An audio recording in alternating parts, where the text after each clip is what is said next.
बिस्मिल्लाहिर्रहमानिर्रहीम। अस्सलाम वालेकुम। कैसे हैं आप सब लोग? अल्लाह ताला आपको हमेशा खुश रखे।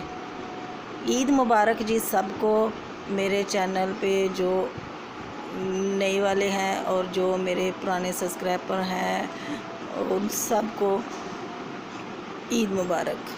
आज मैं आपके लिए लेकर आई हूँ बिल्कुल आसान रेसिपी, जो कि बच्चियाँ नई नई सालन बनाना सीखती हैं, तो ये बिल्कुल उनके लिए बिल्कुल आसान रेसिपी है। ये है जी गोश्त 2-3 पानी में अच्छे से धो लिया है और प्रेशर कुकर लेना है और गोश्त को प्रेशर कुकर में डाल लेना है इस तरीके से।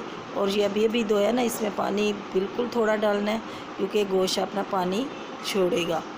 इतनी आसान रेसिपी है ये। आप इसमें 2-3 मीडियम साइज़ के प्याज शामिल कर दें और इसमें लहसुन खुला सा छील के डाल दें और ये अदरक का पेस्ट ये शामिल कर दें और 2-3 हरी मिर्चें। आप चाहें तो इसको कूट के डाल सकती हैं, चाहे तो ऐसे ही डाल दें, क्योंकि हम प्रेशर कुकर में बनाएंगे ना, ये सारे मसाले गल जाएंगे बिल्कुल।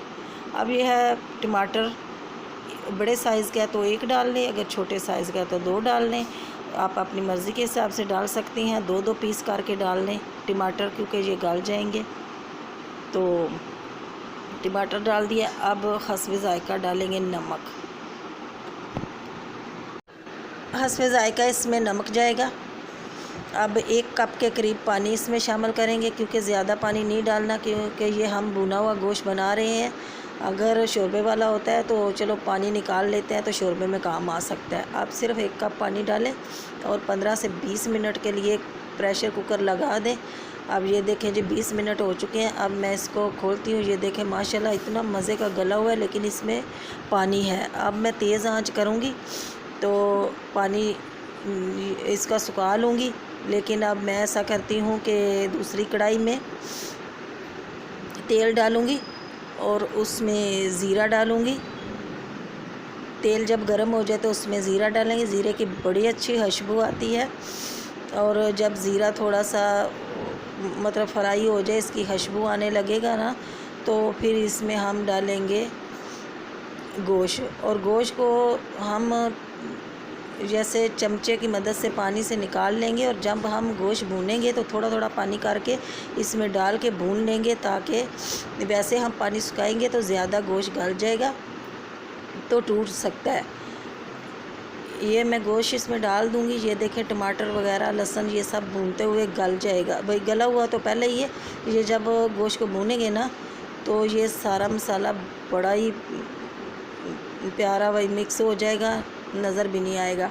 इसको अच्छे तरीके से भूनना है। अब इसमें सूखे मसाले डालेंगे,